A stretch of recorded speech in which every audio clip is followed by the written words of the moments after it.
Okay, Pythagoras theorem. देखिए, Pythagoras theorem का इस्तेमाल सिर्फ और सिर्फ एक समकोण त्रिभुज पे या राइट एंगल ट्रायंगल पर ही मुमकिन है। ठीक है, उससे जुड़े हुई तमाम चीज़ें अब आपके सामने आ रही हैं। ये एक 90 डिग्री एंगल है, आपको पता है राइट एंगल ट्रायंगल 90 डिग्री होता है उसके अंदर, और 90 डिग्री के ठीक सामने, हिंदी में इसको कहते हैं कर्ण, इंग्लिश में कहते हैं हाइपोटेन्यूज, हाइपोटेन्यूज।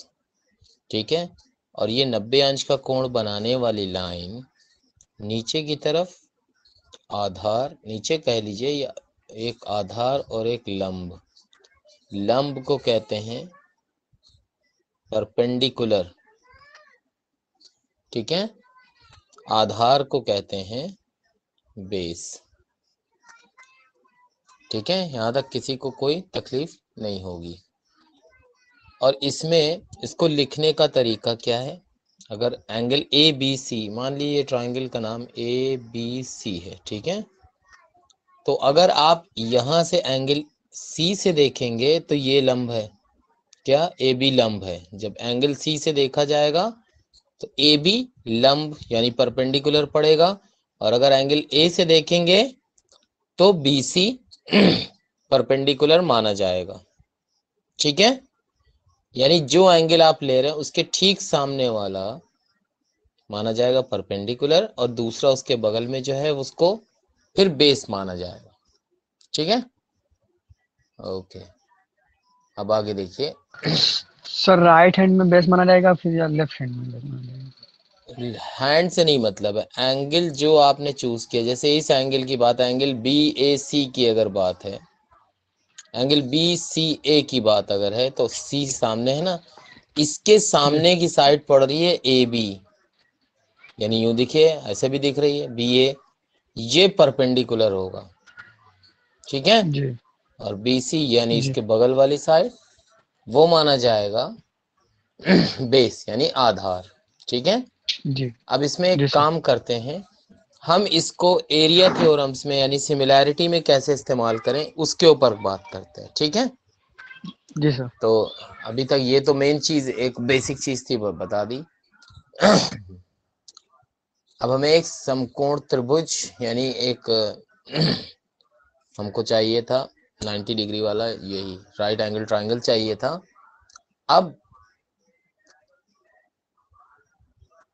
इसके सामने, ठीक है, इसके सामने यहां से ये सम्मुख शीर्ष, यानी ये आपका क्या है कर्ण, कर्ण के सामने से एक यहाँ पर, ठीक है, सामने वाली लाइन से यहाँ पर एक क्या डाला गया है, लंब। यानी इस क्वेश्चन को फिर से अलग से बना लीजिए, वो ज्यादा बेहतर है, वो समझने के लिए था। अब जरा देखिए कि इसका इस्तेमाल समरूपता में किस तरह से हम कर रहे हैं। ठीक है, ट्राइंगल का नाम ए बी सी है, ये 90 डिग्री है मौजूद, ये राइट एंगल ट्राइंगल एबीसी है। इस शीर्ष से या इस वर्टेक्स से सामने वाले यानी विकर्ण पर यानी हाइपोटेन्यूज पर एक लंब डाला, यानी परपेंडिकुलर डाला गया। ठीक है, अब परपेंडिकुलर का नाम रखा, यहां पर इस पॉइंट पर गया तो इसका नाम रखा गया डी। ठीक, अब हम क्या करेंगे, ट्राइंगल ए डी बी ले लें और ट्राइंगल ए बी सी ले लें। ठीक है,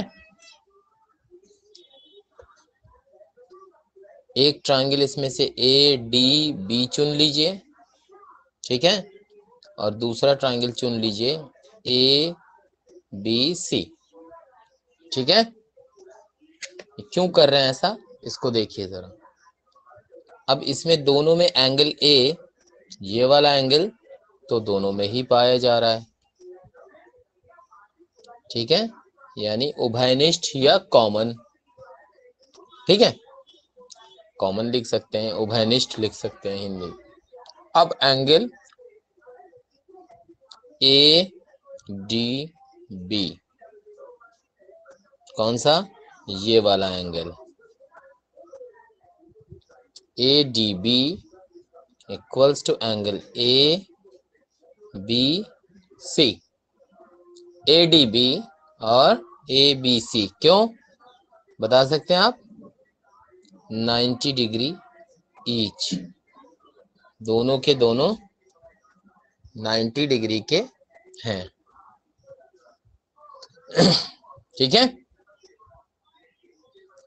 तो अब आप ये देख रहे हैं कि दो प्रूफ आपको मिल गए, दो एंगल आपस में बराबर हैं, तो बाय ए क्राइटेरियन या प्रमेय आप हिंदी में लिख सकते हैं। A criterion triangle A D B similar to triangle A B C. ठीक, इसका मतलब ये है कि अब अगर हम इस तरफ से बात करें, अगर ये ए डी बी की जगह बी डी सी होता, चलिए बी डी सी को अगर रखते हम ट्रायंगल बी डी सी में, आप लोग माइक खोल करके जवाब दें, बेहतर होगा। ट्रायंगल बी डी सी और ट्रायंगल ए बी सी लेते। ठीक है, दिख रहा होगा सबको, उम्मीद है। विजिबिलिटी ठीक है इसकी। सर एक साइड में दिख रहा है, एक साइड नहीं दिख रहा। एक साइड में दिख रहा है, कैमरा जहां पे ले जाएंगे वहीं तो ये दिखेगा। अब दिख रहा है इस साइड, अब सही दिख रहा होगा। ठीक, अब इसमें ट्रायंगल बी डी सी, अब आप लोग एक एक करके बताइए कि इन दोनों को समरूप या सिमिलर प्रूफ करना है तो कौन कौन सी चीजें इसमें लेंगे। ट्रायंगल बी डी सी आपको दिखाई दे रहा है, इसके 90 के बगल 90 ही रहेगा। तो एंगल सी दोनों त्रिभुजों में दिखाई दे रहा है। ठीक है, एंगल सी बराबर एंगल सी, यहाँ पर आप लिख सकते हैं कॉमन। और दूसरा एंगल आप बताइए कौन सा लें? बी डी सी, ये वाला। जी sir. Angle B D C बराबर एंगल ए बी सी। क्यों? ईच 90 डिग्री, प्रत्येक 90 अंश। ठीक है, तो दो प्रूफ हो गए ना आपके पास। देखिए ये भी 90 डिग्री है और ये भी 90 डिग्री है। तो बाय ए प्रमेय या criterion triangle B D C, triangle A B C, दोनों सिमिलर साबित हुए। लेकिन अब मुझे ये बताइए कि क्या बी डी सी और ए डी बी ये भी आपस में सिमिलर ट्रायंगल है? यानी ये वाला ट्रायंगल और ये वाला, इसको भी चेक करना पड़ेगा। ठीक है, अब इसका मतलब ये है कि ये दोनों चीज़ों से पता चल रहा है हमको, इधर जो हमने काम किया इधर किया, कि जब भी विकर्ण पे यानी हाइपोटेन्यूज पे सामने वाली साइड से कोई परपेंडिकुलर डाला जाता है तो उससे जो दो ट्रायंगल्स बनते हैं वो बड़े ट्रायंगल के समरूप या सिमिलर होते हैं। ठीक है, यानी triangle A D B B D C, A D B B D C. अब ये बात करना है ए डी बी। एक तीसरी चीज, हमने क्या क्या नतीजे निकाले जरा उसको पर गौर कर लीजिए। ठीक है, ट्रायंगल ए डी बी को हमने सिमिलर साबित किया है ट्रायंगल ए बी सी से, और क्या साबित किया है? ट्रायंगल बी डी सी को साबित किया है similar triangle A B C से। इसलिए ट्रायंगल ए डी बी, ये दोनों एक ही जैसे हैं ना, माइनस करेंगे, इसका मतलब ट्रायंगल ए डी बी और ट्रायंगल बी डी सी आपस में सिमिलर हैं। ठीक है,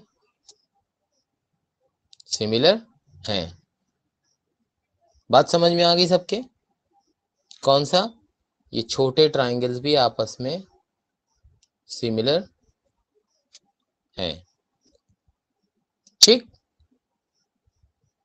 अब इसका मतलब ये है कि ये आपकी क्या है, थ्योरम है, थ्योरम है। कैसे?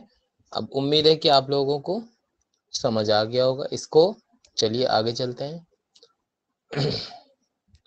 अब हम एक काम ये कर सकते हैं, अब पाइथागोरस थ्योरम को जरा प्रूव कर लें, उसका भी काम पड़ेगा। ये तो हमने साबित कर लिया, ठीक है। अब हम क्या साबित करने जा रहे हैं? पाइथागोरस थ्योरम, प्रमेय। पाइथागोरस थ्योरम मतलब क्या है कि कर्ण पर बना स्क्वायर लंब पर डाले गए स्क्वायर और आधार पर डाले गए वर्ग के बराबर होता है। इसको इंग्लिश में भी लिख देते हैं, आपको आसानी रहेगी इंशाल्लाह। हाइपोटेन्यूज पर जो स्क्वायर होता है वो परपेंडिकुलर पर डाले गए स्क्वायर प्लस परपेंडिकुलर को हाइट भी कहा जाता है, ठीक है, ये याद रखिएगा। इसका अदर वर्ड है हाइट, ठीक है, प्लस बेस। आधार को हमेशा बेस ही कहते हैं। चलिए अब इसको अगर आप फिगर बनाना चाहें तो फिगर में यूं समझ लीजिए, यहाँ पर ये एक राइट एंगल ट्राइंगल है ABC, ABC, जो यहाँ पर इसकी भुजा A है, अगर तो A के बराबर का आप एक वर्ग खींच लीजिए। सब भुजाएं A होनी चाहिए इसकी, और इसकी भुजा अगर B है तो इसकी भुजाएं यानी B यानी साइड्स B होनी चाहिए। फिर जब आप इस पे भुजा, इस पे जो वर्ग बनाएंगे तो आप देखेंगे कि ये जो वर्ग है, ठीक है, इसका क्षेत्रफल समझ लिए, इसका समझ लिए, दोनों जोड़ लिए तो ये हो जाएगा, या ये क्या हो जाएगा, ए स्क्वायर प्लस बी स्क्वायर हो जाएगा, ठीक है, इस पर जो स्क्वायर पड़ेगा, ठीक है। ये यहाँ पर साबित करना है। तो अब हम यहाँ पर चल रहे हैं आपके सामने इस प्रमेय को सिद्ध करने। प्रमेय क्या सर है? ये ट्राइंगल आपने कैसे बनाया है?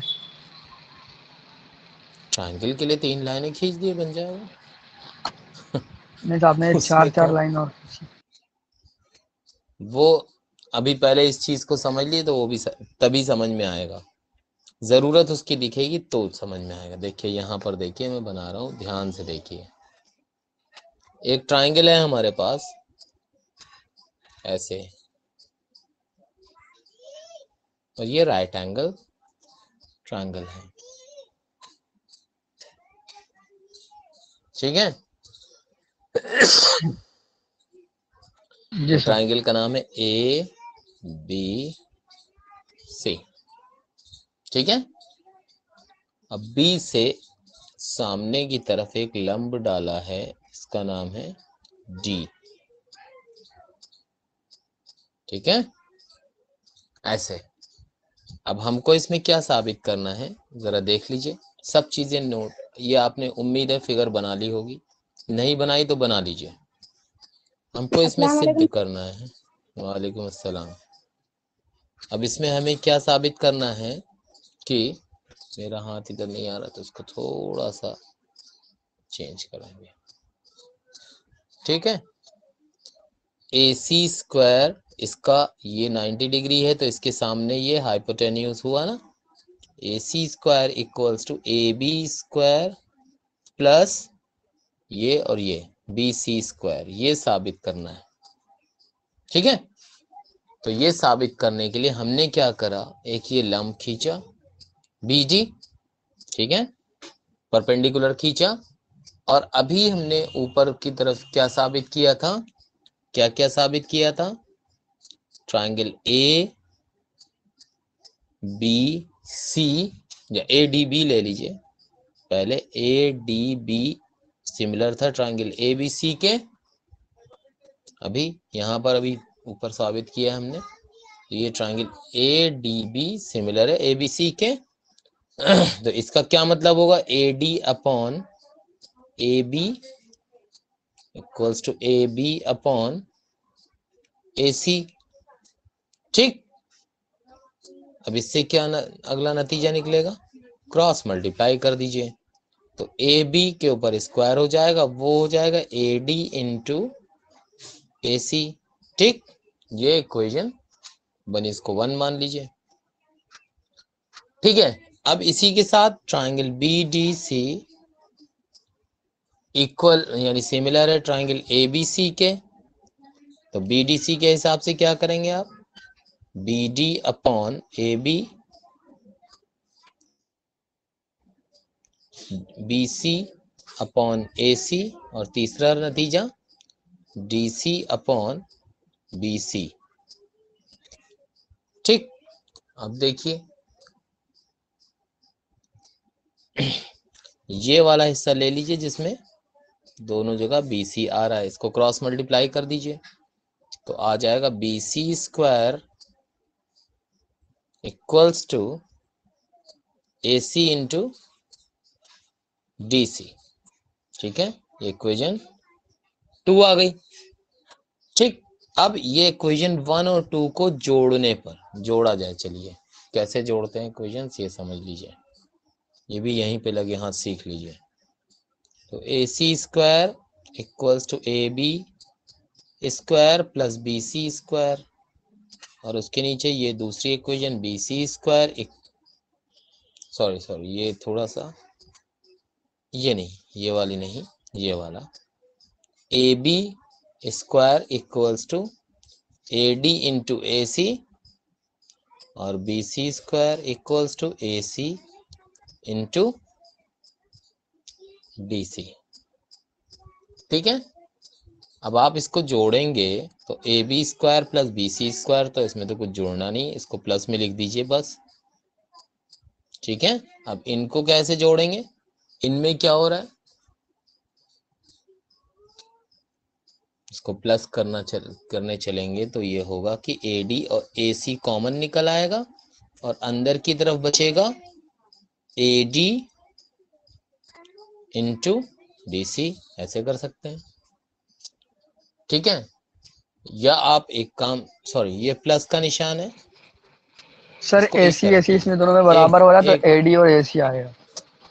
हाँ, तो वही मैं कह रहा हूँ, इसको जोड़ने के लिए आप कैसे लिखेंगे, इनको ऐसे लिख लीजिए A D A C plus A C dot D C, अगली लाइन एक लाइन और बढ़ा देना, उसमें कोई हर्ज नहीं है, डी सी। अब इन दोनों में ए सी कॉमन है, तो ब्रैकेट के अंदर A D plus D C. अब चलिए देखिए चल के, आपके चित्र में A D plus D C क्या दिखाई दे रहा है, बताइए। ए डी और डी सी पूरा मिला लें तो क्या बन रहा है, जी ए सी, सर, है ना, ए सी। देखिए। जी सर, तो इसका मतलब है A B square plus B C square equals to A C into A C हो गया ना ये, तो ए सी और ए सी मल्टीप्लाई होंगे तो क्या बनेगा, A C square equals to A B square plus B C square. ठीक है, यही हमें प्रूफ करना था।